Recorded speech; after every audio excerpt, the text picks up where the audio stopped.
The ladies not for turning.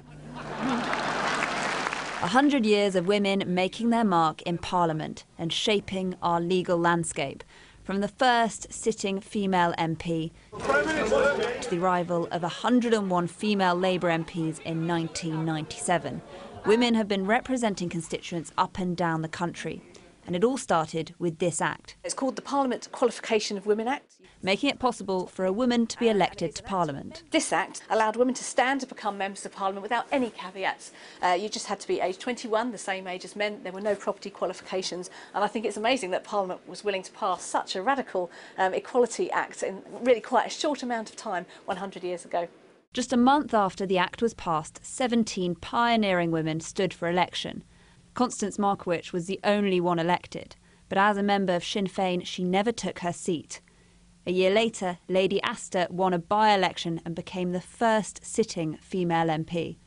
In the last 100 years, nearly 5,000 MPs have been elected to Parliament, but of those, just 491 have been women. So on this historic day, members of Parliament, male and female, are campaigning for more women to get into politics. I was a prosecutor for many years. Yasmin Qureshi was the first Muslim woman elected to Parliament.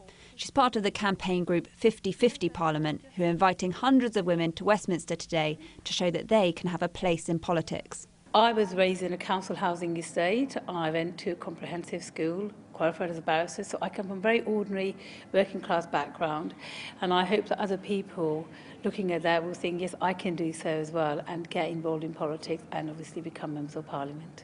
What about this one? You did it. So what is the future face of Westminster?